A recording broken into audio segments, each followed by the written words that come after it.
And finishing up this new nonfiction single author shelf, I took one of the Montaigne books out that was kind of falling apart. It's going to be used for wall art, etc. Its Death Will Not Be in Vain. I've got many other copies. Now everything fits neatly on this shelf with nothing horizontal. Yeah, kind of perfect. That's one shelf goal. The other is the shelf just being completely full. Both are good. This is probably the best one, but sometimes you just got to get more books.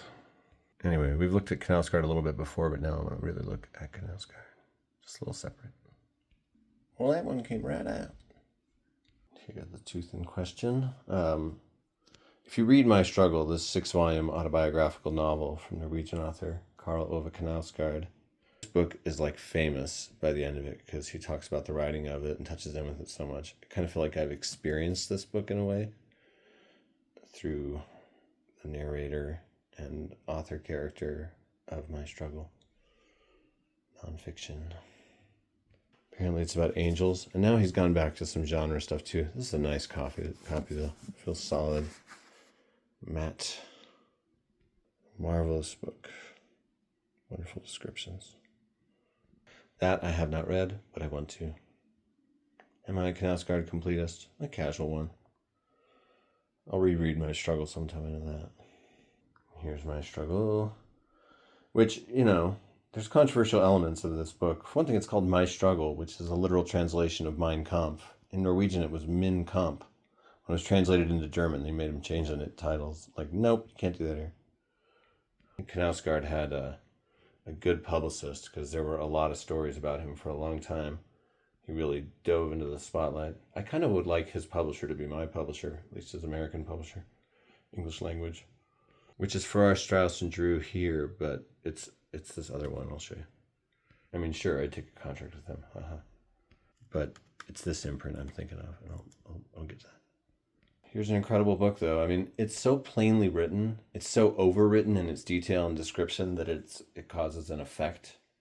It's very interesting. Sometimes this book just stares at me. That's a little creepy. Here he is at his most Kurt Cobain. But no, it's so interesting. So after that first book where he cleans up his dad's hoarder's nest apartment after his dad dies, this one picks up with his life after that, and he's like a dad of young kids, and he just gives it to you. It's really interesting. Having kids, though, makes him flashback to his own childhood, and you get this very interesting volume where he's a kiddo. What's wrong? I closed the window, Kitty. They're just not always open. Sorry. You can jump up on the file cabinet.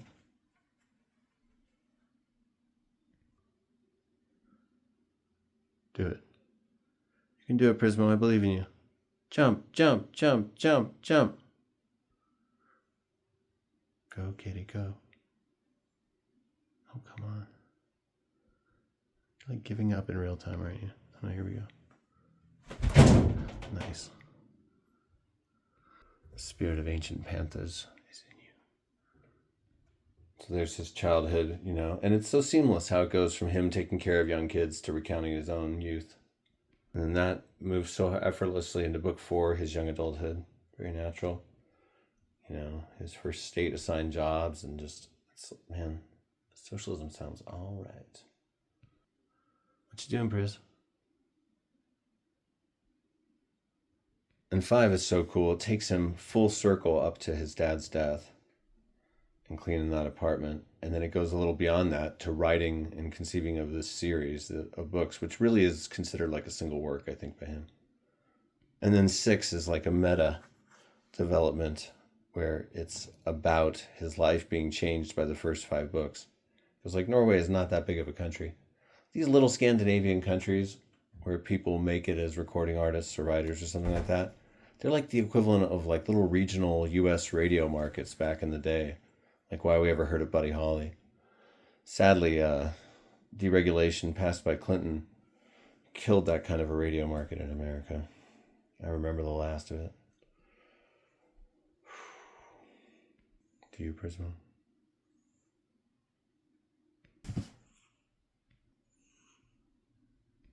But I read all this and I loved it.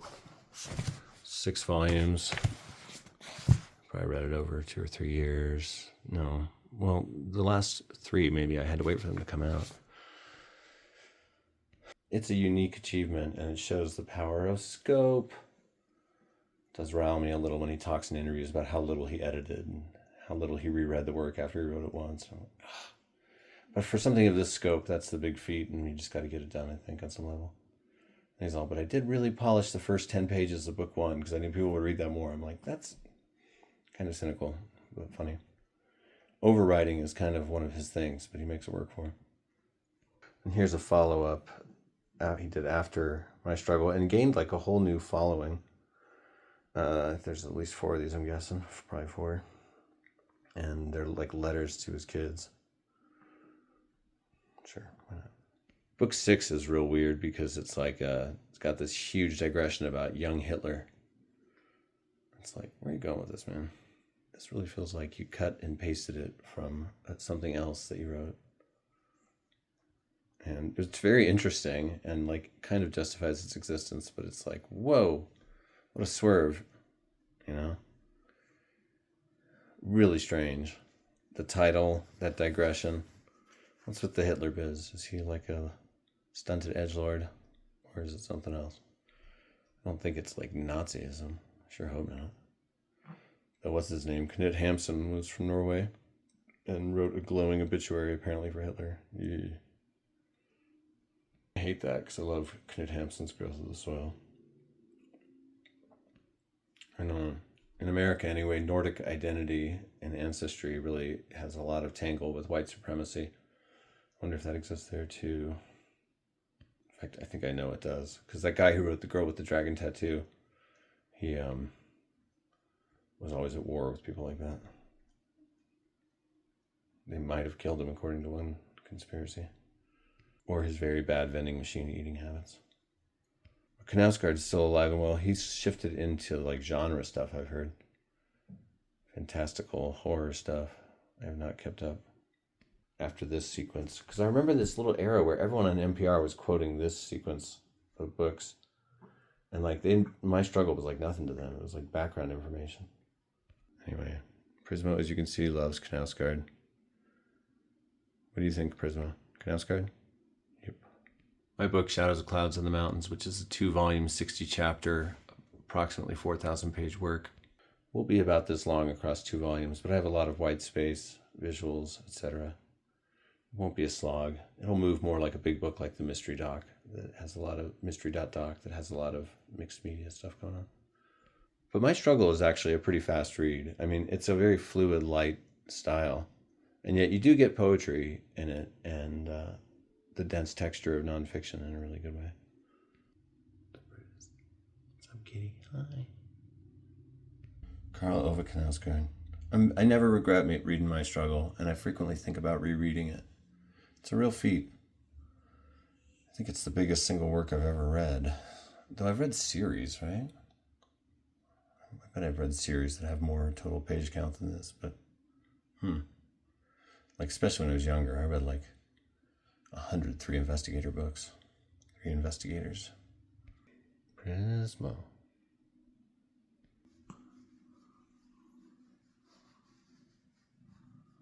What a pretty cat.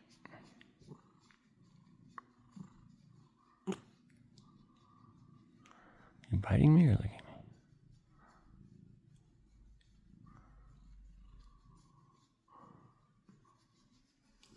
Okay, that's a bite.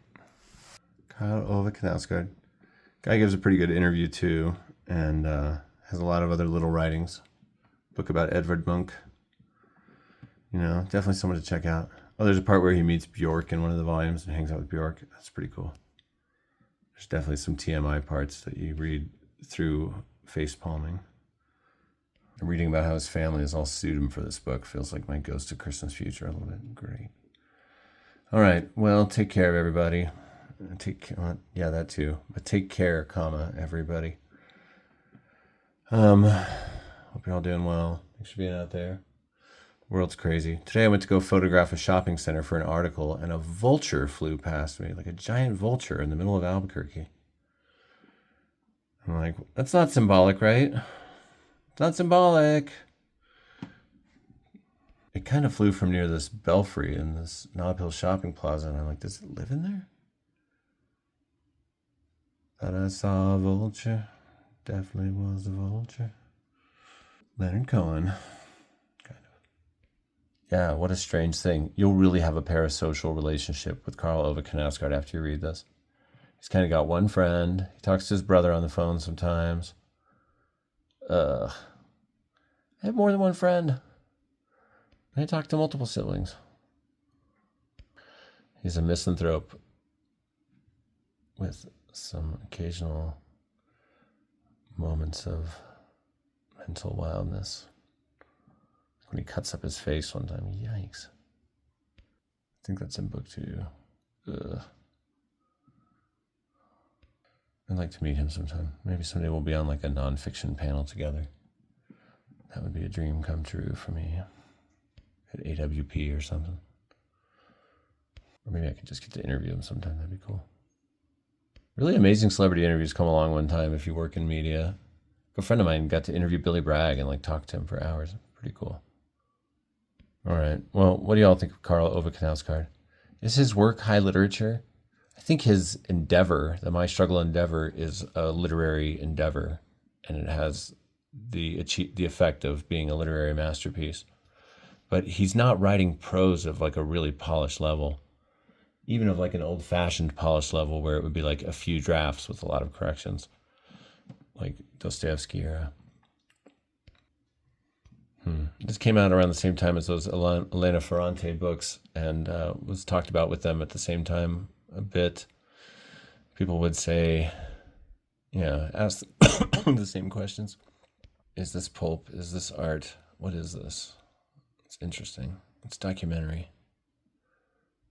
Are we resurrecting Bernadette Meyer's memory from the 70s?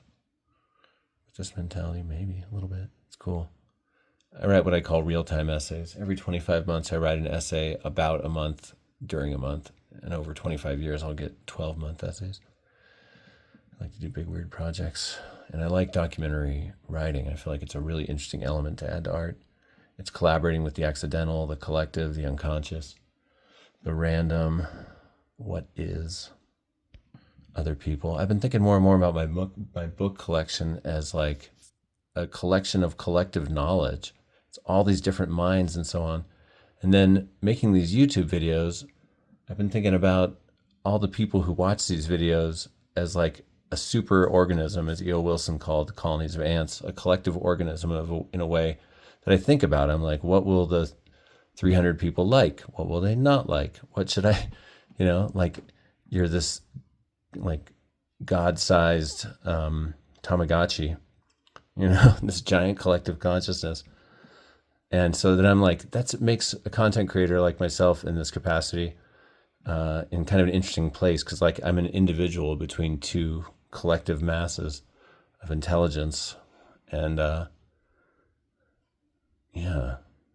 maybe I'm like in this capacity, it's like the three components are like an hourglass, and the YouTube audience is one half of the hourglass, and the world of these books and like the collective knowledge that they represent is the other half, the minds that it represents.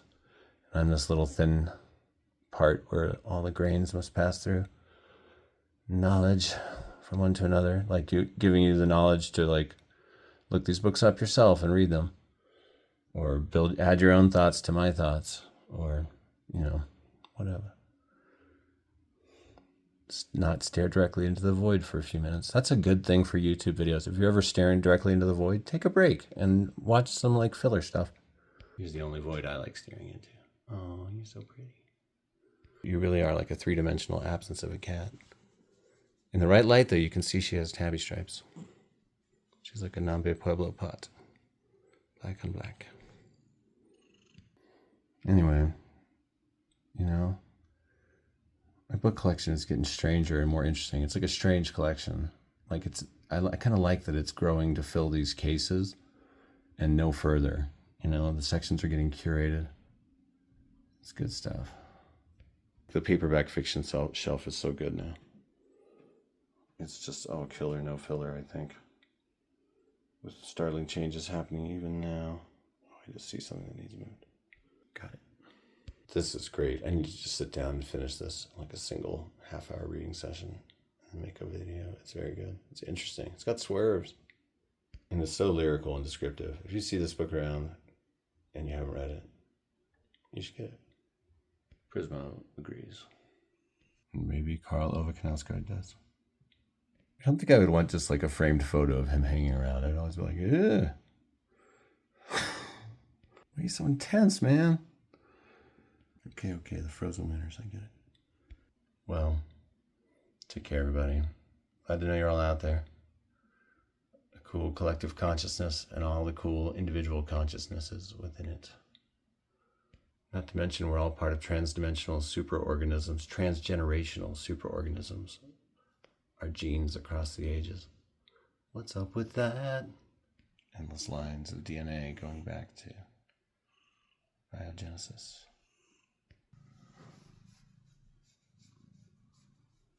When the history books are written, will also be mentioned as part of whatever masses we're a part of.